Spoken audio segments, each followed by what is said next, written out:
यदग्ने स्यामहं त्वं त्वं वाघास्याहं स्युष्टे सत्या इहाशिष स्युष्टे सत्या इहाशिष ॐ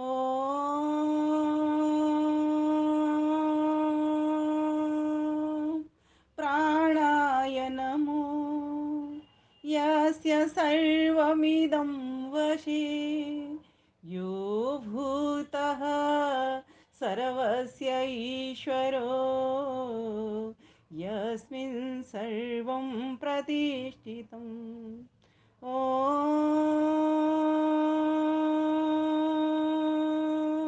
नमस्ते अस्तु आयते नमो अस्तु परायते नमस्ते प्राणतिष्ठत आसीनायोत ते नमः आसीनायोत ते नमः।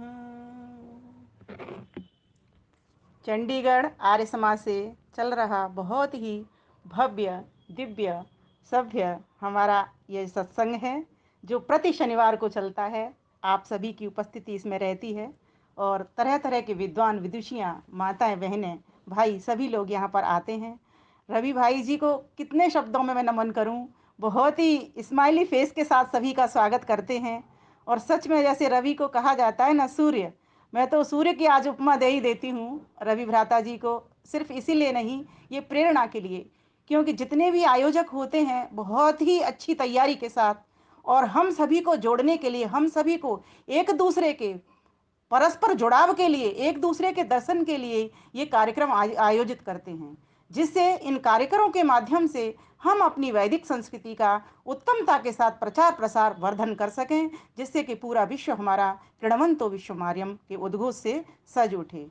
तो मैं भ्राता अपने रवि आर्य जी को तो नमन करती ही हूँ, साथ ही अभी जिन बहनों ने, बच्चों ने, भाइयों ने भजन बोले होंगे मधुर, और श्रुति जी ने अभी मधुर वचन कहे, उन सभी को भी मैं अपना आशीर्वाद देती हूँ और जो मेरे से बड़े हैं उन सभी के लिए मैं अपनी शुभकामनाएं प्रेषित करती हूँ। इसी प्रकार से इन मंचों पर आते रहिए और मंचों की शोभा बनते रहिए, कुछ सुनते रहिए, कुछ हमें सुनाते रहिए, कुछ गुनगुनाते रहिए, कुछ हमारे लिए प्रेरणा भी छोड़ते रहिए। भजन अपने आप में बहुत कुछ कहने वाले होते हैं। आज तो जो नाम मैं सुन पढ़ रही थी, बबीता जी, दीप्ति जी, श्रुति जी, सबके पीछे इतना फलंत लगा हुआ है। ये बहुत ही फलदायी अक्षर हुआ करते हैं। महर्षि दयानंद सरस्वती का जब सत्ता प्रकाश आप पढ़ेंगे तो ता अक्षर जिस नाम के पीछे आता है वो अपने आप में एक अवर्णनीय आनंद देने वाला होता है, प्रगतिशील होता है। प्रगति के भीतर, उन्नति के भीतर भी ये ती शब्द आया होता है। तो कहा जाता है कि हम अब अधिक न भूमिका बांधते हुए चलते हैं अपने विषय की ओर। सभी को जहाँ जहाँ से, मुझे लगता है दूर दूर से भी बहुत लोग जुड़े हुए हैं आज कार्यक्रम में, तो सभी को मैं अपना हार्दिक नमन वंदन अभिनंदन करती हूँ और अपने विषय की ओर आती हूँ। तो आज का हमारा विषय है त्वमेकम शरण्यम। वैसे तो ये जो त्वमेकम शरण्यम है ये एक हमारा ईश्वर स्रोत है, आप सभी भी पढ़ते होंगे, समाजों में पढ़ा जाता है। एक बार आइए पढ़ लेते हैं, क्योंकि अभी मेरे पास एक हमारा बेटा है छोटा सा सार्थक महाजन, उसका मेरे पास एक मैसेज आया था कि आज आप इसको लेंगी क्या। मैंने कहा इसको ले लूंगी। ईश्वर का की जहां पर, ईश्वर की जहां जहां महिमा है, जहां जहां उसका गुणगान है, जहां जहां उसकी प्रार्थना है, मुझे कोई फर्क नहीं पड़ता। सभी तमेकम शरण्यम, बस उस एक की शरण में सभी को पहुंचना है और सभी का यही एकमात्र लक्ष्य है। जो जीव जंतु उस परमेश्वर का ध्यान नहीं कर सकते उनका भी लक्ष्य सुख को पाना है, मुझे की बात, आनंद को पाना है। तो ऐसे परम पिता परमेश्वर को, जिसको कि जो कि सबकी शरण बना हुआ है। शरण है क्या? शरण आश्रय है, शरण आधार है, शरण छांव है, शरण सुख है, शरण अमृत है, शरण मोक्ष है। बताइए, शरण शब्द के भीतर इतना सब कुछ आ जाता है। तो ऐसे परमपिता परमेश्वर की जो हम सब की शरण बना हुआ है, ऐसे परमात्मा की हम शरण में क्यों नहीं जाना चाहेंगे। कोई भी व्यक्ति होगा, वो अगर उसको ये पता चल जाए कि यहां से मेरा काम चल रहा है, वो वहीं चल पड़ता है। जब व्यक्ति को ये पता चल जाता है कि मेरे सारे काम परम पिता परमेश्वर से ही पूर्ति होनी है, तो फिर क्यों नहीं वो उस ईश्वर की ओर बढ़ेगा। आज कहाँ समस्या है? समस्या यही है कि हमने जो सुख देखना था परमानंद का, वह हमने परमात्मा को न देख करके इस प्रकृति के भोगों में देख लिया। इसीलिए देखते ही देखते हमको पता चला इन भोगों ने हमको भोगना शुरू कर दिया। हम नहीं तपे, इन तापों ने हमको तपना शुरू कर दिया।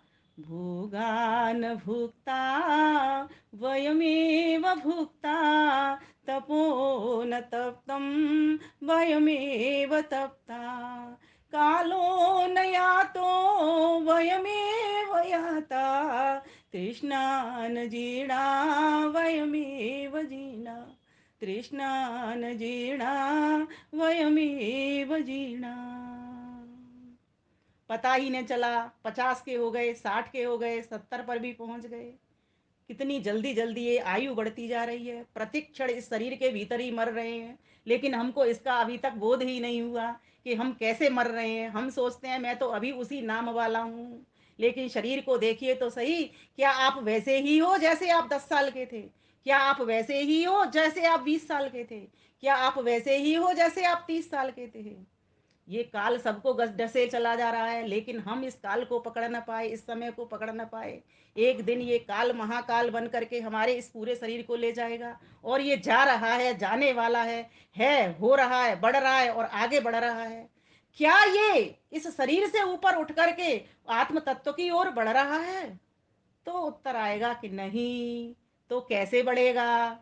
त्वमेकं शरण्यं, त्वमेकं वरेण्यं, त्वमेकं जगत्पालकं स्वप्रकाशं, त्वमेकं जगत्कर्तृपात्री प्रहर्त्री, त्वमेकं परं निश्चलं निर्विकल्पम्। तो ये तभी बढ़ेगा जब उस एक परमेश्वर की शरण को प्राप्त कर लिया जाएगा। अब उसकी शरण को प्राप्त कैसे करें? किसी भी चीज को प्राप्त करने के लिए उसका ज्ञान होना बहुत आवश्यक है। अगर हमको सोना चाहिए तो हमें सुनार का ज्ञान करना पड़ता है। सुनार के पास पहुंच करके पहले तो उसके पास पहुंचना पड़ता है, सुनार के बारे में पूरा पता करना पड़ता है ये सुनार ठीक है कि नहीं है। फिर सोने के बारे में पता करना पड़ता है ये सोना कैसा है, सोना ठीक है कि नहीं है ना। फिर उसके बारे में उसका कैरेट का पता करना पड़ता है, कितनी कैरेट का है। ठीक इसी प्रकार से किसी भी गुणी का पता करने के लिए उसके गुणों को पता करना पड़ता है। बस कितनी सिंपल बात है। परमात्मा को, उसके परम आनंद को प्राप्त करने के लिए उसके गुणों को पकड़ लीजिए। उसके गुण कैसे हैं आप सभी जानते हो, रोज पढ़ते हो, लेकिन चिंतन मनन विचार हमारा कहीं ना कहीं जीरो है। इसीलिए कहीं ना कहीं हमारी उससे दूरी हो जाती है। उसके पीछे जो एक दीवार लग गई है अविद्या की, आत्मा के ऊपर, आत्मा के ऊपर जो पर्दा आ गया है, वह उसको स्वच्छ स्वच्छ स्फटिक मणि के समान जो परमेश्वर पवित्र पावन है उसको देख नहीं पाता। जैसे दीवाल के पीछे कोई वस्तु आ जाए तो दीवाल से दिखाई नहीं देती, ठीक इसी प्रकार से दीवाल का पर्दा, अज्ञान का पर्दा हमारे ऊपर आने से वो शरण को, शरण मिलते हुए भी दीवाल पे भी शरण उसी की है, हमारे ऊपर हम भी उसी शरण में बैठे हुए हैं, लेकिन वो पता नहीं चल पा रहा है। वो परमेश्वर जो कि हमारी शरण नीचे से भी है और ऊपर से भी है, वो शरण जो हमारी दाएं भी है, वो शरण हमारी बाएं भी है, वो शरण हमारी 10 दिशाओं में भी है। तो जब इस बात का बोध हो जाता है कि वो शरण ऐसी शरण है जो सर्वत्र व्यापक है, इसीलिए उसको सर्वत्र व्यापक कहा। अब प्रश्न ये हो सकता है कि वो सर्वत्र व्यापक कैसे है वो शरण? तो वो शरण सर्वत्र व्यापक इसीलिए है क्योंकि वो सूक्ष्माति सूक्ष्म है और बृहद है। उपनिषद ने कहा है अड़ोर अड़ियान महोर महियान, वो परमात्मा सूक्ष्माति सूक्ष्म है। देखिए एक हाथ पर आप एक बर्फ का टुकड़ा रखिए, वो कितना स्पेस घेरता है, कितनी जगह लेता है, इतनी सी। और जैसे ही वो गल जाएगा तो पानी बन जाएगा, वो कितना स्पेस लेगा, बहुत अधिक। मतलब इतना आपके हाथ तक फैल जाएगा अगर हाथ पर बर्फ का टुकड़ा रखा है। और अगर वो पानी गर्म कर दिया जाए तो भाप बन करके कितनी जगह पर वो पहुंचेगी। ठीक इसी प्रकार से बहुत ज्यादा फैलाव वाली वो हो जाती है। उसी प्रकार से परमात्मा भी बृहद है। कैसे? अपने सूक्ष्मात सूक्ष्म रूप के कारण। इसीलिए वह परम पिता परमेश्वर कैसा है, उसको सर्वव्यापक नाम दिया गया है। उस परमेश्वर की शरण को पहचानने के लिए उसके स्वरूप को समझना बहुत जरूरी है। जब हमको ये बोध हो जाएगा कि परमेश्वर सब जगह पर है, सर्वव्यापक है, कोई वस्तु से उसका खाली नहीं, कोई स्थान से वो खाली नहीं, किसी काल से वो खाली नहीं, तो फिर हर जगह पर उसकी शरण हमको प्राप्त हो जाएगी। हम यहाँ बैठे हैं कमरे में, आप अपने कमरे में बैठे हो, सभी जगह वो भगवान आपको नजर आएगा, क्योंकि अब आपको असली बोध हो चुका है वो परमेश्वर तो सर्वव्यापक है। और दूसरी बात, वो आपकी हर बात को नजर रखे हुए है। क्या आप मन में विचार ला रहे हो, सर्वंतर्यामी है, आपके घट की भी वो जानने वाला है। जब आपको ये बोध होगा तो फिर आप समझोगे कि वो परमेश्वर मेरे साथ ही बैठा हुआ है, अर्थात मेरी भीतर भी उसकी शरण है। तो ऐसे एक परमेश्वर का नाम अनेक उसके हो सकते हैं। शन्नो मित्र शं वरुण सन्नो भवत्वर्यमा सन्न इंद्रो बृहस्पति सन्नो विष्णुरुक्रम। कितने सारे नाम इसमें आ गए, बहुत सारे नाम आ गए। सन्नो मित्र, वो परमेश्वर हमारा मित्र है। मित्र किसको कहते हैं? सत्ता प्रकाश में महर्षि स्वामी दयानंद सरस्वती लिखते हैं, मेदते मिद्यते स्नेहति स्नेहति वास मित्र। जो परमेश्वर हम सबसे प्यार करता है, हम सबका मित्र है, हम सबको पहचानने के योग्य है, प्रीति करने के योग्य है, वह हमारा मित्र है। क्यों योग्य है, क्यों प्रीति करने के योग्य है? क्यों? क्योंकि उसके भीतर तीन बातें घटती हैं। वो ज्येष्ठ है, हमसे बड़ा है, वो श्रेष्ठ है, वो हम सबसे अच्छा है, वो सर्वश्रेष्ठ है। उससे अच्छा कोई भी हो ही नहीं सकता, ना उसके बराबर है और ना कोई उसके बड़ा हो सकता।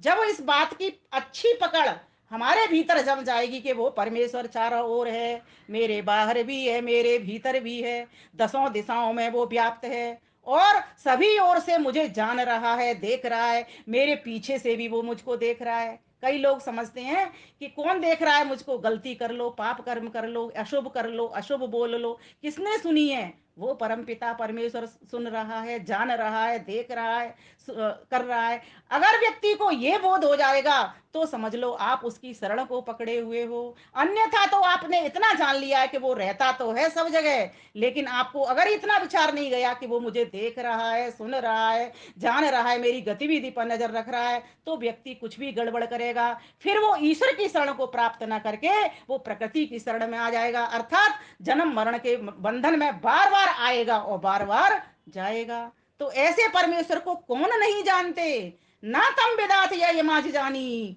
अन्यथ्युष्मा का मंत्रम बभूव निहारेण प्रावृता जल्पा जल्प्या च असुत्रप उक्त सासस चरंती। कौन लोग उसको नहीं जानते और कौन लोग उसको जानते हैं? तो कहा कि वे लोग उसको नहीं जानते। वो कैसा है? तो कहा गया वो तुम्हारे भीतर तो तुम रहता है, लेकिन असंग बना रहता है, वो किसी से चिपकता नहीं है, निरासक्त बना करके रहता है। और प्रकृति में भी वो रह रहा है, पूरे ब्रह्मांड में भी रह रहा है, प्रकृति से बने ब्रह्मांड में, लेकिन वहां भी वो चिपका हुआ नहीं है। प्रकृति रूपी मेटेरियल को तुम्हारे ऊपर भी चढ़ा देता है, तुम जीवात्माओं के ऊपर, और समस्त पशु पक्षियों को भी बना देता है। ऐसा वो परमेश्वर है जो सभी के अंग संग रहता है, कभी उससे कोई किसी की दूरी नहीं है। यजुर्वेद के 40वें अध्याय में एक मंत्र आता है, बड़ा ही प्रसिद्ध मंत्र है, तदेजत तद न एजत तद दूरे तदवंतिके तदंतर से सर्वस्य तद सर्वस्य अस्य वायत। वो परमेश्वर कहीं नहीं जाता, सब जगह पर पहुंचा हुआ है। लेकिन जो अज्ञानी लोग हैं वे क्या करते हैं, उस परमेश्वर को जाता हुआ मानते हैं कि वो यहाँ चौथे आसमान पे जाता है, सातवें आसमान पे जाता है, वहां जाकर के बस जाता है। वो परमेश्वर तो चारों ओर सर्वत्र एक रस हो करके बिखरा हुआ है, फैला हुआ पड़ा हुआ है। उसको इतना सा भी स्थान नहीं है कि एक जगह से दूसरी जगह वो जा सके। हम वहां तक पहुंच नहीं सकते, पहले से ही वो हमें बैठा हुआ मिल जाता है। जो ज्ञानी जन है वो इस तरह से उस परमेश्वर को विचारते हैं। जब उस परमेश्वर को इस तरह से विचारते हैं तो परमेश्वर की शरण इस ज्ञानी को ही प्राप्त हो जाती है। तो कहा कौन उसको नहीं जानता कि वो ऐसा परमेश्वर है, निहारेण प्राभृता, जो घोर घने अंधकार में ढका हुआ है, जिसका जीवन अविद्या में पड़ा हुआ है। अच्छा एक बात बताइए, अगर किसी व्यक्ति, कोई व्यक्ति अंधेरे में चल रहा है, उसके पास लाइट नहीं है, प्रकाश नहीं है, तो ठोकर खाएगा कि नहीं? तो आप कहोगे ठोकर खाएगा। तो फिर क्या करना पड़ता है उसको? प्रकाश करना पड़ता है। तो प्रकाश करके क्या करता है, ठोकरों से बच जाता है। बस ठीक इसी प्रकार से वो परम पिता परमेश्वर जो प्रकाश स्वरूप है, उसके प्रकाश को प्राप्त करने के लिए हमें अपनी ज्ञान की अग्नि को धधकाना पड़ता है। इसके ऊपर, इसके सहारे होकर के हमको ऊपर चढ़ना पड़ता है। कहाँ पर चढ़ना पड़ता है, हमें अपनी कुंडलिनियों का जागरण करना पड़ता है। अष्ट चक्रा नवद्वारा, ये 8 चक्र नवद्वारों वाली ये अयोध्या नगरी है, इसको जीतना पड़ता है। इसके लिए क्या करना होगा, जब उसकी शरण प्राप्त करनी होगी तो सर्वप्रथम तो ईश्वर का ज्ञान लो, जो कि मैंने आपको कुछ शब्दों में बताया। बहुत सारे सूत्र इसके योग दर्शन में भी आपको मिलेंगे। क्लेश कर्म विपाकाशयी अपरामृष्ट पुरुष विशेषो ईश्वर, पंच क्लेशों से रहित है। अविद्या, अस्मिता, राग, द्वेष, अभिनिवेश, इनसे वो पृथक है। कर्म, और वो सकाम कर्म कभी भी नहीं करता, ना वो कोई मिश्रित कर्म करता। और जीवात्मा कैसा करता है, पुण्य भी करता है, पाप भी करता है और मिश्रित कर्म भी करता है। तो पर जीवात्मा इन सब से पृथक नहीं, लेकिन परमेश्वर इन सब से पृथक है। जब तक ये भेद हमको साक्षात नहीं हो जाता कि परमेश्वर सारे ब्रह्मांड में रहते हुए भी शरण दे रहा है लेकिन जीवात्माओं से भिन्न है, तब तक हमको उसकी शरण की प्राप्ति हो ही नहीं सकती। विपाक, और वो सुख दुखों का फल भी नहीं भोगता। क्यों नहीं भोगता, क्योंकि वो सकाम कर्म करता नहीं है। सकाम कर्मों के सकाम कर्म कहा जाता है सांसारिक कर्मों को। सांसारिक कर्मों में वो पड़ता नहीं है। वो कैसे कर्म करता है, वो संसार के तो कर्म करता है लेकिन अपने लिए कर्म नहीं करता, अपने स्वार्थ के लिए कर्म नहीं करता। वो किसके लिए उसने इस ब्रह्मांड को रचाया है, तो कहा जीवात्माओं के भोग और अपवर्ग के लिए उसने इस संसार को बनाया है कि जीवात्मा यहाँ आकर के अपने कर्मों का, फलों का भोग करें और अपवर्ग करें। अब इस अपवर्ग को भी समझ लो। अपवर्ग, अ माने नहीं, पवर्ग माने पवर्ग, जैसे क वर्ग, च वर्ग, छ वर्ग, ऐसे ही पवर्ग। प, फ, ब, भ, म। प पाप पुण्य, फ फल की कामना, ब बंधन, प फ ब, भ भय, म मृत्यु। परमेश्वर इन सबसे सर्वथा अलग है। जब इनसे अलग है और ऐसे तत्व की हमको शरणागति प्राप्त करनी है तो हमको इन सबसे छूटना ही पड़ेगा, तो हमारा अपवर्ग हो जाएगा। पंच क्लेश जिस दिन हमारे समाप्त हो जाएंगे, जिस दिन इन पंच क्लेशों को हम दग्ध बीज कर देंगे, उस दिन हमें परमानंद की प्राप्ति हो जाएगी, अर्थात उसकी शरण प्राप्ति हो जाएगी। अब कुछ लोग कहते हैं ये तो बड़ा असंभव काम है, मैं कहती हूँ कोई भी असंभव काम नहीं है। हाँ, कठिन जरूर है, क्योंकि किसी भी कार्य को, लक्ष्य को प्राप्त करने के लिए कठिनाई तो होती ही होती है। एक, अगर आप रोटी भी खाना चाहते हो, आपको भूख लगी है, तो रोटी के लिए पहले आटा लाते हो, उसको गूंथते हो, बना करके रोटी पकाते हो, तब जाकर के ही वो मुंह में दी जाती है। तो हर जगह पर जिस भी लक्ष्य को आप प्राप्त करना चाह रहे हो, ईश्वर को हम यहाँ पर प्राप्त करने चले हैं, तो ईश्वर के बनाए कुछ नियम है, कुछ संविधान है, उनको हमको मानना पड़ेगा। उसकी विद्या को, उसके आदेशों को, उसके संदेश को हमको फॉलो करना पड़ेगा। जैसी जैसी बातें उसने हमसे कही हैं उन आज्ञाओं को मानना पड़ेगा। अभी हो क्या रहा है, क्यों नहीं उसकी शरणागति, जबकि उसके भीतर हमें पड़े होने के ऊपर मिल जानी चाहिए लेकिन नहीं मिल पाती, क्योंकि हम उसकी आवाज को नहीं सुनते हैं। ध्यान देना, भीतर से उस परमेश्वर की हमारे पास प्रतिक्षण आवाज आ रही है। अच्छा काम करने के लिए प्रोत्साहन मिलता है, उत्साह मिलता है, उमंग मिलती है, ऊर्जा मिलती है। और बुरी सोच जैसे ही आती है उसके लिए परमेश्वर हमें हतोत्साहित करता है, निराशा में डालता है, दुखदायी दुख देता है। लेकिन हम ऐसे जीव हैं कि इन आत्माओं के दास ना होकर, हम इंद्रियों के दास होकर के हम भटक रहे हैं। इसीलिए हम अविद्या में रत होकर के उस परमेश्वर की शरणागति को प्राप्त नहीं कर सक रहे हैं। इसके लिए बहुत बढ़िया नियम मेरे पास है। आप अपनी दिनचर्या को ऐसी व्यवस्थित कर लीजिए, नियमित कर लीजिए कि आपको जिससे भी वार्ता करोगे, जो भी आप भोजन करोगे, जहां भी आप बैठ करके भजन करोगे, चारों ओर उस परमेश्वर का वास आपको नजर आएगा, शरणागति प्राप्त आएगी। भोजन बना रहे हो, वहां पर परमात्मा का ध्यान करिए, आप, आपके भोजन प्रसाद बन जाएगा। आप भजन कर रहे हो, ओम भूर्भुवस्व तत्सवितुर्वरेण्यम भर्गो देवस्य धीमहि धियो यो नः प्रचोदयात्। आपका एक लक्ष्य आपके सम्मुख है, मुझे उस प्राणों के प्राण को, दुख नाशक को, सुख स्वरूप को प्राप्त करना है। तो उसके लिए मैं परमेश्वर तेरे पास आ गया हूं और मैं चाहता हूं कि तू मेरी अविद्या का नाश कर और मेरे भीतर विद्या भर दे, मैं तुझसे जुड़ना चाहता हूँ, ऐसा लक्ष्य लेकर इस भावना के साथ में जब आप भजन करने बैठते हो तो वो अपना ध्यान टिका देता है। लेकिन हमारा लक्ष्य हमारे सम्मुख नहीं होता, मात्र शब्दावली हम कर उच्चारण करते चले जाते हैं, ओम भूर्भुवः स्वः, मात्र उससे उतना ही लाभ होता है कि हम उस जिस वाणी से हम कुछ और भी बोल सकते थे वो गलत बात नहीं बोल पा रहे हैं, परमेश्वर की वाणी बोल पा रहे हैं, लेकिन उससे जितना लाभ हमको मिलना चाहिए उतना लाभ हमको नहीं मिल पाता है। तो परमेश्वर की शरणागति को प्राप्त करने के लिए सबसे पहले उसकी आज्ञाओं को मानना है, आज्ञाओं को मानना ही उसका वर्ण कर लेना है, वही उसके प्रति उपादेयता है, ग्राह्यता है। अर्थात परमेश्वर को ग्रहण करने का मतलब परमेश्वर की आज्ञाओं को मान लेना है। उसने कहा सुबह 1 घंटे ध्यान में बैठो, शाम को 1 घंटे ध्यान में बैठो, जो भी कर्म करो मुझको देख करके करो, मैं तुम्हारे सभी कर्मों का साक्षी हूं। जैसे अभी श्रुति जी ने एक बढ़िया बात बताई, क्या बात बताई कि परमेश्वर ने क्या कहा कि मैं सामवेदों में सामवेद हूं और मैं समस्त जड़ पदार्थों में चेतन पदार्थों में आत्मा हूं। ये बात मैं संशोधन के लिए भी कह रही हूं कि कृष्ण ने नहीं कहा, कृष्ण के द्वारा यह उन्होंने ईश्वर का जब स्वरूप साक्षात करा रहे हैं अर्जुन को, तब बता रहे हैं कि ईश्वर कैसा है। ईश्वर ऐसा है कि वो सभी भूतों में उसकी चेतना है, चाहे जड़ तत्व हो चाहे चेतन तत्व हो, सभी जगह पर उसकी चेतना बिखरी हुई है। वही एक परम पिता परमेश्वरी ज्ञानवान है, उसी के ही सामवेद ऋग्वेद यजुर्वेद अथर्ववेद ज्ञान है। जहां ऋग्वेद में ज्ञान है वहीं यजुर्वेद में उसने कर्म की शिक्षा दी है। क्योंकि अगर वो सिर्फ एक ऋग्वेद का ज्ञान देता था, कर्म की शिक्षा नहीं देता, तो हम लोगों को कर्म की करना नहीं आता कि किस प्रकार के कर्म करें। हमारे वेदों के भीतर हर प्रकार के कर्मों का जिक्र है, घर के घर से लेकर के दुकान तक, दुकान से लेकर के दफ्तर तक, दफ्तर से लेकर के हॉस्पिटल तक, हर प्रकार के मंत्र वहां पर है, हर प्रकार की शिक्षा हमारी हमारे पर है। तो मैं सभी से निवेदन करना चाहती हूँ कि हम सभी वेद स्वाध्याय करना प्रारंभ करें, वेद की समीपता ग्रहण करना शुरू करें, वेद के ईश्वर संबंधी जितने भी मंत्र हो सकते हैं उनको याद करना शुरू करें। और याद करने का मैं सबसे बढ़िया तरीका बताती हूँ, ढंग बताती हूँ मैं कैसे याद करती हूँ। मैं जब पार्क जाती हूँ, पार्क जाते के साथ ही एक मंत्र घर से पढ़ के जाती हूँ, उसको बार बार दोहराती जाती हूँ। जैसे लोग सीताराम हरे कृष्णा हरे कृष्णा करते रहते हैं, उनसे भी कुछ सीख लीजिए। इस्कॉन वाले माला लेकर के हरे कृष्णा करते हैं, तुम वेदों का एक मंत्र लेकर के ओम भूर्भुवः तत्सवितुर्वरेण्यम ओम यदग्ने श्यामहम त्वम त्वम भागा श्याम सृष्टि सत्या एहासिस बोलते जाइए, बार बार बोलते जाइए। जिब्बा तो आपकी पवित्र होगी, आपके कान स्वयं की वाणी को भी हम सुनते हैं, कान भी पवित्र हो जाएंगे। बताइए, जब वेद की वाणी उस परमेश्वर की वाणी की हम समीप हैं तो वो परमेश्वर हमसे कहाँ दूर है।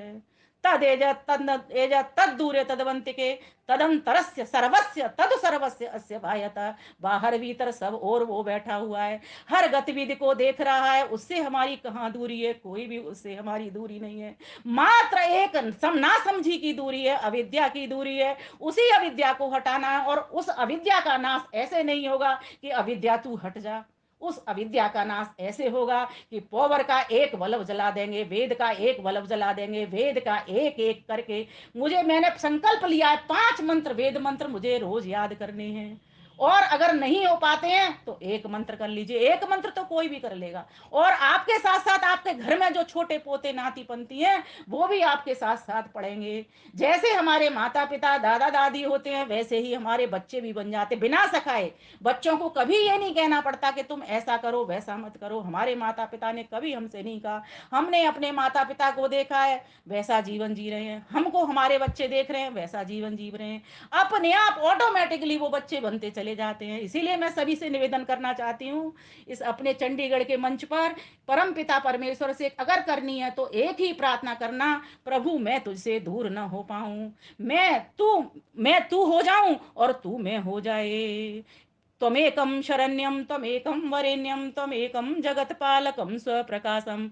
हे परमपिता परमेश्वर, तेरी शरणागति मुझे अगर मिल गई तो समझो मैंने तेरा वर्ण कर लिया, मैंने तुझे माला पहना दी, तूने मुझे माला पहना दी, मैं तेरी पत्नी बन गई, तू मेरा पति बन गया किसी भी रूप में हम, या मैं तेरा पुत्र बन गया, तू मेरा पिता बन गया। और वेद में तो ईश्वर को पिता के साथ साथ पुत्र भी कह दिया है। क्योंकि परमेश्वर भी उद्धार करता है, ऐसे पुत्र भी उद्धार करता है माता पिता का। तो परमेश्वर को पुत्र शब्द से भी स पिता स पुत्र, इस तरह का वेद मंत्र भी हमको मिलता है। लेकिन जब वेद की समीपता लेंगे तब तो हमको उसकी शरणागति का पता चलेगा। और उसकी शरणागति क्यों कहनी, तो आगे के शब्दों पर जाइए, तमेकम शरण्यम तमेकम वरण्यम तमेकम जगत पालकम स्वप्रकाशम। वो परम पिता परमेश्वर पालना कर रहा है, इसीलिए उसकी शरण जरूरी है, उसीलिए उसका ग्राह्य जरूरी है, वर्ण करना जरूरी है।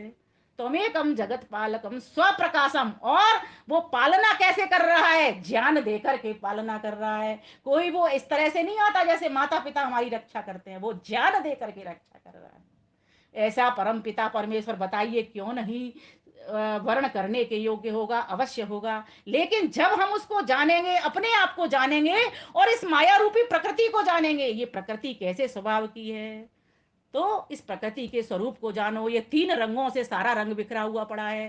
कैसा, रक्त लाल रंग, श्वेत सफेद रंग, है ना, कृष्ण काला रंग। इन 3 रंगों से ही ये नाना प्रकार के विविध रंग परमेश्वर ने सृजा दिए हैं। किसके द्वारा, प्रकृति के द्वारा। जब व्यक्ति को ये बोध हो जाएगा कि जो आड़े आती है ईश्वर से मिलन में, वो प्रकृति आती है। इसीलिए इस प्रकृति से, थोड़ी सी प्रकृति में रहना तो है कमल के पुष्प की भांति, क्योंकि छूट सकते नहीं। ये शरीर है, ये गाड़ी है, गाड़ी में तो मंजिल को प्राप्त करने के लिए बैठना ही पड़ेगा। जब तक मंजिल न प्राप्त कर हो जाती तब तक इसमें बैठना ही पड़ेगा। जब तक उसकी शरणागति का आनंद प्राप्त नहीं हो जाता तब तक इसमें बैठना ही पड़ेगा। ये तो एक माध्यम है, सुंदर साधन है, इसमें बैठ करके इसको सुंदर गाड़ी समझ करके, ऐसी गाड़ी, हे नर अब तो जन्म सुधार, मिली तुझे ये सुंदर गाड़ी, करने को उद्धार, हे नर अब तो जन्म सुधार। ये गाड़ी है बड़ी निराली, मन पंखों से उड़ने वाली, मुक्त गगन में विचरण करती, इसके आगे फीकी है सब टाटा बिड़ला कार, रे नर अब तो जन्म सुधार। इसी गाड़ी में भजन हो सकता है। क्या आपने दूसरी गाड़ियों में किसी को भजन करने देखा है? क्या पशु पक्षियों को भजन करते देखा है? क्या पशु पक्षियों को हवन करते देखा है? क्या पशु पक्षियों को कोई शुभ कर्म करते देखा है? मात्र वो 4 ही कर्म कर्म कर रहे होते हैं जो कि हर कोई प्राणी, सामान्य प्राणी कर रहा होता है। विशेषता तो तभी है जबकि मनुष्य ने ये जो आपके लिए मन और बुद्धि दिए, स्पेशल मन और बुद्धि दिए, और ये जो वाणी दी और ये जो पानी दिए, ये 4 चीजें ही स्पेशल है मनुष्य के पास। और ये एक मुस्कान, कोई भी दुनिया का जीव जंतु हंसता नहीं है, आंखों में से आंसू ढरकते देखे होंगे। इतना सुंदर गाय, हमारा इतना सुंदर प्राणी होते हुए भी उसकी आंखों से आंसू तो देखे हैं, लेकिन मुस्कान हमने वहां भी नहीं देखी। वे सभी बंधन में, इसीलिए वे रो रहे हैं, चीख रहे हैं। हम स्वतंत्र हैं और हम स्वतंत्र होकर के उस स्वतंत्र परमात्मा से मिलना चाहते हैं। क्यों नहीं मिल सकते, हमारी समान धर्मता है। वो परम चेतना में छोटी चेतना, उससे मेरा संबंध, वो मेरा गुरु मैं उसका शिष्य, वो मेरा स्वामी मैं उसका सेवक, वो मेरा आधार मैं आधे, वो व्यापक मैं व्याप्य। ऐसा परम पिता परमेश्वर, वो पिता मैं उसका पुत्र, वो मेरी माता मैं उसकी पुत्री। जब हमको ये सारी चीजों की समझ आती है, और बार बार रिपीटेशन होता है, ध्यान देना, हमने बहुत पढ़ लिया शब्द शास्त्रों को, बहुत पढ़ लिया हमने सब कुछ, और ये जानकारी भी हम ले रहे हैं, लेकिन इसका रिपीटेशन नहीं होने से हम बार बार इस माया में, इस प्रकृति में पड़ जाते हैं और उस ईश्वर से दूरी कर लेते हैं। फिर किसी के साथ भी हम हिंसक व्यवहार कर उठते हैं, असत्य व्यवहार कर बैठते हैं, और जो जहां ईमानदारी का व्यवहार करना चाहिए वहां पर छल कपट झूठ बेईमानी का व्यवहार कर बैठते हैं। क्यों? क्योंकि वो ईश्वर से दूरी हो जाती है। ईश्वर से दूरी मीन्स ईश्वर को बुला बैठते हैं कि वो देख रहा है, जान रहा है, सुन रहा है। इसीलिए जब मैं कहा करती हूँ कि जब भी आप भजन करने बैठो, आप पहले एक संकल्प लो। क्या संकल्प लो? देखिए, आप कहिए, प्रभु मैं अब तेरी गोद में सुरक्षित बैठा हुआ हूँ। गोद तो उसकी पूरी ब्रह्मांड है, मैं लेकिन जहां बैठा हूं मैं उसी जगह अनुभव कर रहा हूं, प्रभु मैं तेरी गोद में बैठा हुआ हूं, और मैं देख रहा हूं कि आप मेरे साथ हो, मेरे भीतर भी हो, बाहर भी हो, हर जगह पर मैं, आप मेरी नजर रखे हुए हो। मैं क्या बोल रहा हूं, मैं क्या सुन रहा हूं, मैं क्या देख रहा हूं, आपकी हर जगह मेरी नजर है। मैं किस एक्शन में बैठा हुआ हूं, आप ये हर जान रहे हो। मैं कौन सा विचार उठा रहा हूं, आप ये सब जान रहे हो। बस आप नहीं जानते तो यह नहीं आपको पता कि मैं अगला विचार कौन सा उठाऊंगी, अगला मंत्र कौन सा उठाऊंगी। हाँ, उठाऊंगी तो आप जैसे जैसे मैं बोलती जाऊंगी या विचार लाती जाऊंगी आप पढ़ लोगे। हे प्रभु, आप ये तो जानते हो क्योंकि आपने सभी को बनाया, सारी वस्तुओं को आप जानते हो, लेकिन स्वतंत्र जीव होने की वजह से ये आपको नहीं पता कि मैं क्या आगे अगले बार में क्या विचार करूंगी, कौन सा मंत्र पढ़ने वाली हूँ। हाँ, मंत्र सारे आपके हैं, आपको ये भी पता है कि ये भी पढ़ सकते हो, ये भी पढ़ सकते हो। जैसे एक सब्जी वाले के पास जाइए, इस उदाहरण को समझिए, बड़ा पते का उदाहरण है ये, सिद्धांत की बात है इसीलिए कह रही हूँ बीच में, कि जैसे हम सब्जी वाले के पास जाते हैं, सब्जी वाले के पास बहुत सारी सब्जियां रखी हुई होती हैं, दुकानदार से आप सब्जी मांगते हो, सब्जी वाला सारी सब्जियों के नाम जानता है, एक भी सब्जी ऐसी नहीं है जिसके नाम नहीं जानता, और सबके भाव जानता है, और है ना, सबके बारे में जानता है, और उसका सबका भाव पता हुआ है। लेकिन आप उसको ये नहीं बता सकता वो कि ये जो ग्राहक है वो कौन सी सब्जी मांगेगा। वो ये तो जानता है ये गोभी भी मांग सकता है, ये मटर भी मांग सकता है, ये पालक भी मांग सकता है, वो आलू भी मांग सकता है। क्यों? क्योंकि जीवात्मा स्वतंत्र है अपने कर्म करने में। वो गोभी भी मांग सकता है, वो मटर भी मांग सकता है। इसीलिए परमेश्वर ये तो जानते हैं कि ये जीवात्मा गोभी भी मांग सकता है, पालक भी मांग सकता है, मटर भी मांग सकता है, या सामवेद के मंत्र भी बोल सकता है, या ऋग्वेद के भी मंत्र बोल सकता है, और ये कौन कौन से मंत्र बोल सकता है। जैसे एक माँ को अपने बच्चे की सारी एक्टिविटी ये पता होती है, मेरा बच्चा पड़ोसी के घर में कहाँ जा सकता है, मौसी के घर गया या मामी के घर गया है या किसी के घर पे गया है, इतना जानती है वो। लेकिन वो ये नहीं कह सकती कि पूरे पक्के हल्के कि वहां पर ही जाएगा वो, यहाँ यहाँ जानता है, सारी जगह को उसको पता है कि मेरे बच्चे की गति यहाँ तक होती है। ठीक इसी प्रकार से परमेश्वर को, क्योंकि परमेश्वर के ही सारे वेद मंत्र हैं, परमेश्वर के ही बनाए हुए हम सब सबके शरीर हैं, परमेश्वर की बनाई हुई दी हुई हमारे पास सबके पास बुद्धि है, लेकिन जीवात्मा कर्मों में कैसा है, स्वतंत्र है। इसीलिए वो कौन सा भी विचार ला सकता है, लेकिन जीवात्मा स्वतंत्रता का प्रयोग स्वच्छंदता के लिए ना करे, उसके नियमों में बंधे, बस तब जाकर के वो अमरत्व को पा जाएगा, उसकी शरणागति को पा जाएगा। करना क्या है? बस करना ये है, जब भी आप भजन करने बैठोगे उस परमेश्वर का ध्यान करने से पहले चार शब्द बोलोगे। हे प्रभु, मैं तेरा पुत्र, तू मेरा पिता। हे प्रभु, तू मेरी माता, मैं तेरी पुत्री। मैं तेरी गोद में बैठी हुई हूँ, तेरी गोद है ये, और तेरी गोद वास्तव में ये फूलों का बिछौना है।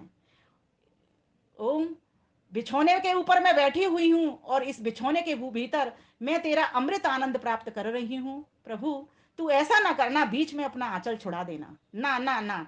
प्रभु, तू बस पूरी तरीके से मुझे आंचल पिलाते रहना, जब तक मेरा पेट न भर जाता, जब तक मुझे तृप्ति ना हो जाती, तब तक मुझे अपना आंचल पिलाते रहना। हे प्रभु, ओम ओम ओम ओम ओम। आ रही है? ओम ओम।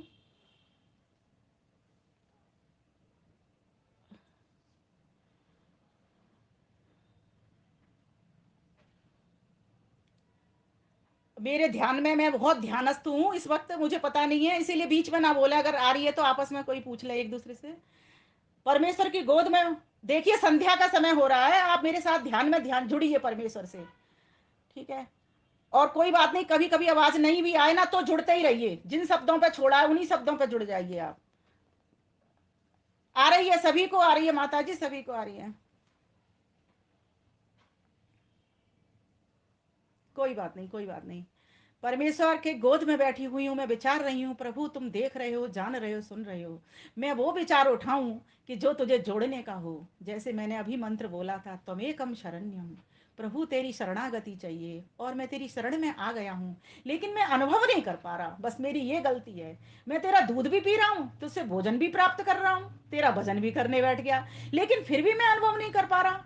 ऐसी कौन सी अड़चन आ गई, ऐसा कौन सा व्यवधान आ गया, ऐसी कौन सी रुकावट आ गई, ऐसा कारण क्या है प्रभु? बस मुझे इतना सा सुझा दो, बस इतना मैं अपने अंदर जान लूंगा, तेरा अनुभव कर लूंगा, तो मुझे तेरी प्राप्ति से कोई रोक नहीं सकता, दुनिया की ताकत। बस इस प्रकार से इस विचार को करके आप एक बार भगवान के ध्यान में बैठ करके देखिए। लेकिन बैठना कब है आपको, अब ये विचारिए, जब आपकी रसोई का काम पूरा हो जाए, जब आपके किसी के पास से फोन आना बंद हो जाए, ध्यान देना है मेरी बातों के ऊपर। अगर आप ये बात मानेंगे, वास्तव में जीवन का कल्याण कर जाएंगे, और इतना तेज परमात्मा आपके भीतर भरेगा, इतना ज्ञान देगा आपको ये, और ज्ञान के साथ साथ इतना आनंद देगा, अब आपके चेहरे पर एक मुस्कान होगी। अब रोना धोना नहीं होगा, क्योंकि आप सब संसार की वस्तुओं का स्वभाव जान चुके हो। आपको पता है ये सारे संसार की वस्तुएं जो बनती हैं वो बिगड़ती हैं, एक ना एक दिन जाएगी। जो नहीं बिगड़ता है वो क्या है? मैं हूं, और मेरा परमात्मा, मेरा पिता। मैं अपने पिता की गोद में बैठा हुआ हूँ, उसके आंचल का दुग्ध पान कर रहा हूँ, उससे जुड़ाव कर रहा हूँ, और उससे उसके आनंद को, ज्ञान को, बल को प्राप्त कर रहा हूँ। क्योंकि मैंने ये सुन रखा है शब्द प्रमाण के द्वारा कि धनियों का भी धनी वही है, बलियों का भी बलि वही है, ज्ञानियों का भी ज्ञानी वही है, आनंदियों का भी आनंद वही है, अर्थात सभी उसी से प्राप्त कर रहे हैं, चाहे निर्धन हो चाहे राजा हो। हे प्रभु, मैं तेरी शरण में आ गया हूँ, बस तू मुझसे जुड़े रहना, एक क्षण के लिए भी मुझसे दूरी मत कर देना। क्योंकि जिस समय तुझसे मेरी दूरी हो गई, समझो फिर से मैं इन भोगों की ओर लग जाऊंगा। जिस योग की ओर मैं प्रवृत्त हुआ था, उसको छोड़ करके मैं भोग की ओर लग जाऊंगा। प्रभु, तू मेरी जगत जननी है, इसीलिए मैं तेरे पास निवेदन करने आया हूँ। जगत कर्त्री पात्री प्रहरती, तीन शब्द है ये। करता भी तू, ठीक है, पात्री, पारक्षण धातु से बना है, पात्री रक्षा करने वाला, रक्षक भी तू, प्रहरती, और हम सभी का चौकीदार भी तू ही है। कई अर्थ इसके हो सकते हैं, मैं इसको जब भजन करती हूँ तो चौकीदार के अर्थ में इस श्लोक को लेती हूँ। कर जगत कर्त्री पात्री प्रहरती स्वप्रकाशम, और स्वयं प्रकाशित है, और हम सबके भीतर भी अपने ज्ञान को भर रहा है, अर्थात समझ को भर रहा है, अर्थात विवेक को भर रहा है। इसको इस तरह से लेना है। ज्ञान तो हम शाब्दिक लेते हैं, नहीं, इस विवेक को कर रहा है कि हम दोनों, कहीं दूरी नहीं है हमारी, हम एक साथ रह रहे हैं, एक वृक्ष की शाखा के ऊपर रह रहे हैं। द्वास पर्णा सयुजा सखाया, समानम वृक्षम परिशस्वजाते, तयोरन्यः पीपलं स्वादुवती, अनश्नन् अन्यो अभिचाकशीति, अनश्नन् अन्यो अभिचाकशीति। एक वृक्ष की शाखा पर दो जीव बैठे हुए हैं, और जो वृक्ष है और शाखा है वे सभी प्रकृति से बनी हुई हैं। ये ब्रह्मांड पूरा वृक्ष के रूप है। इस वृक्ष का स्वभाव है, इसके शाखा फल फूल पत्तियां निकलते हैं, वो बनते हैं, बढ़ते हैं, और टूट टूट करके गिर जाते हैं। लेकिन उसके ऊपर दो पक्षी जो बैठे हैं, एक जीवात्मा मैं बैठा हुआ हूँ, और मेरा एक परमात्मा बैठा हुआ है। इस प्रकार से हम बैठे हुए हैं। मैं तो तेरे आंचल का पान कर रहा हूँ, इन समस्त वृक्षों के फलों को, फूलों को खा रहा हूँ, पान कर रहा हूं, लेकिन तू न भोग रहा है न पान कर रहा, मात्र दृष्टा बन करके देख रहा है कि मेरा पुत्र क्या कर रहा है। क्या मैंने जिस कर्म के लिए इसको भेजा वही कर्म कर रहा है? क्या मेरे ध्यान में ध्यानस्थ होकर के मुझसे लौ लगा करके मेरी गोदी से चिपका हुआ है, या कुछ और करने में लग गया? आए थे हरि भजन को, ओटन लगे कपास। करने के लिए तो इस मनुष्य के चोले में आए थे परमात्मा का भजन, लेकिन इस माया ने हमको ऐसा चौंधिया दिया कि हम इस माया में ही चिपक करके रह गए। भोजन करिए, लेकिन परमात्मा के मंत्रों को मत भूलिए। भोजन करते वक्त मंत्र पढ़िए, प्रारंभ करने से पहले भोजन का अंत करते वक्त भी भोजन मंत्र पढ़िए। उस परमेश्वर ने हमको शिक्षा दीजिए। पानी पीजिए, जल का पान कीजिए, सन्नो देवी रविष्टय का मंत्र पढ़ लीजिए। स्नान करने जा रहे हो, शन्नो देवी रविष्टय का मंत्र पढ़ लीजिए। सारे मंत्रों से आप बंधना एक बार शुरू कर दीजिए। सुबह जब उठते हो प्रातः अग्नि से लेकर के, और जब शयन कालीन के मंत्र होते हैं तब तक, शयन करने जाते हो तब तक आप उस परमेश्वर के, मैं समझती हूँ कि आपने अगर एक बार प्रण ऐसा ले लिया कि मैं छोड़ूंगी नहीं चाहे कुछ भी हो जाए, जैसे अगर किसी व्यक्ति के मन के भीतर ये चाह लग जाती है कि मुझे सोने का हार पहनना है, तो किसी भी तरीके से वो सोनार के पास जाती है, अपने पति को उकसाती है, चाहे जेब में पैसे है या नहीं है, किसी से कर्जा लेती है। ईश्वर के ध्यान में बैठने के लिए, ईश्वर से जुड़ने के लिए कहीं भी आपको जाना पड़े, कितना भी कष्ट उठाना पड़े, किसी भी गुरु की शरण प्राप्त करनी पड़े, किसी भी महात्मा के पास पहुंचना पड़े, मैं तो कहती हूँ मनुष्य जन्म की सार्थकता तभी है जब इस मनुष्य योनि से संसार के कामों का करते हुए, परोपकार के कामों को करते हुए, परमेश्वर से प्रार्थना उठाते हुए, परमार्थी बन करके, परोपकारथी बन करके, और पुरुषार्थ में उतरना हमने शुरू करना ही होगा। जिस व्यक्ति ने अपने जीवन को तपाना शुरू कर दिया है, उसी का जीवन कुंदन हुआ है। सोना जब भट्टी में पड़ जाता है तो तप करके कुंदन होकर के निकल जाता है। जिस व्यक्ति ने अपने जीवन को तपाया ही नहीं, वो निखरेगा कैसे? सूरज तप रहा है इसीलिए तो चमक रहा है। चंद्रमा उसी के ताप से तप्त हो रहा है इसीलिए चमक रहा है। देखने में कहने में वो शीतल है लेकिन चमक रहा है, आह्लादित कर रहा है सभी को। प्यारे भाइयों बहनों, जिस दिन हमको ये चमकना आ जाएगा सूरज और चंद्र की तरह, अर्थात जिस दिन हमको परमात्मा की अनुभूति करनी आ जाएगी, उसकी शरणागति आ जाएगी, उसको समझना शुरू हो जाएगा। परमात्मा का तो शरण बन करके सभी जगह पर है। फूलों में उसकी सुगंध को देख लो ना, परमात्मा का अनुभव हो जाएगा। भोजन में उसकी गंध को देख लो, परमात्मा का अनुभव हो जाएगा। अगर वो अन्न नहीं बनाता तो हम रोटी नहीं बना सकते। अगर वो जल नहीं बनाता तो हम पान नहीं कर सकते। उस परमेश्वर के ही ये जितना भी रॉ मेटेरियल आप संसार के भीतर देखते हो वो सब परमात्मा ने ही इस प्रकृति से बनाया हुआ है। तो उस परमात्मा के लिए बार बार धन्यवाद निकालिए, उसका शुक्रिया अदा कीजिए, उसका गुणगान करिए। जैसे किसी सेठ के पास जाते के साथ ही एक संबोधन निकालते हो, सेठ जी मैं आ गया हूं और आज आपसे कुछ रुपए चाहिए, कुछ पैसे चाहिए। वो सेठों का सेठ महासेठ, आप एक बार उसके पास जाइए तो सही, क्या मांगिए उससे? प्रभु बस मैं ये चाहता हूं कि मैं तेरा हो जाऊं, तू मेरा हो जाए। यदग्ने श्याम हम तुम बाघा स्या अहम सुष्टे सत्या यहा से पूरे जीवन भर मैं तुझसे आशीषों की कामना करता रहा, प्रभु मुझे आशीष दीजिए, मुझे आशीष दीजिए, मुझे आशीष दीजिए। लेकिन आज तो मुझे आपको आशीष देना ही पड़ेगा। प्रभु तू मेरा और मैं तेरा, हम में कोई अंतर नहीं है, बस इतनी सी बात है, तू बड़ा है मैं छोटा हूं। तेरे बैग के भीतर मैं आ सकता हूँ, ऐसा तो नहीं है नहीं आ सकता, मैं आ सकता हूँ और पढ़ाई हुआ हूँ। बस मुझे ये अनुभूति कराने वाले प्रभु हो जाइए। तो आइए मेरे साथ गुनगुनाएंगे मेरी स्वरचित रचना से। उस परमेश्वर की कृपा से कुछ शब्दों को मैं ढाल पाती हूँ और एक वंदना के रूप में है वो, एक आरती का मैंने उसमें स्वर दिया है। तेरी शरण खड़े प्रभु, तेरी शरण खड़े, लाज हमारी रख लो, लाज हमारी रख लो, तुम महादेव बड़े। प्रभु तेरी शरण खड़े, तुम ही ब्रह्मा विष्णु, तुम ही शिव शंकर। प्रभु तुम ही शिव शंकर, चित्र विचित्र बहुरूपा, चित्र विचित्र बहुरूपा, तुम महादेव बड़े।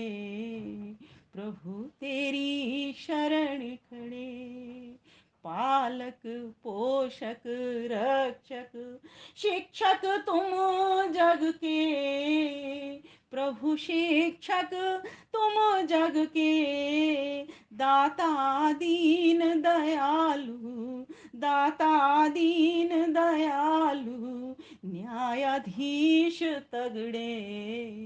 प्रभु तेरी शरण खड़े, तुम ही सबके भ्राता, तुम ही महतारी। प्रभु तुम ही महतारी, तुम्ही सखा वही तैसी, तुम्ही सखा वही तैसी, पति पिता अगड़े।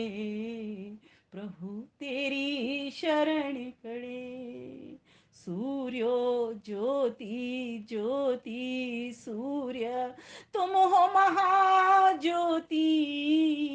प्रभु तुम हो महाज्योति, तुमसे ज्योति में पाऊं, तुमसे ज्योति में पाऊं, जगमग ज्योति जड़े।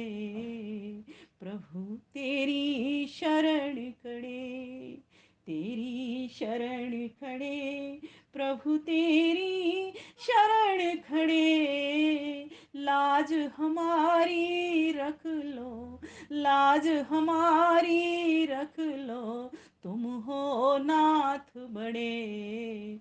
प्रभु तेरी शरण खड़े, विमल सफल संचालक, तुम ही जग मालिक। प्रभु तुम ही जग मालिक, इतनी कृपावश कर दो, इतनी दयावश कर दो, तेरी छाँव पड़े। प्रभु तेरी शरण खड़े, पर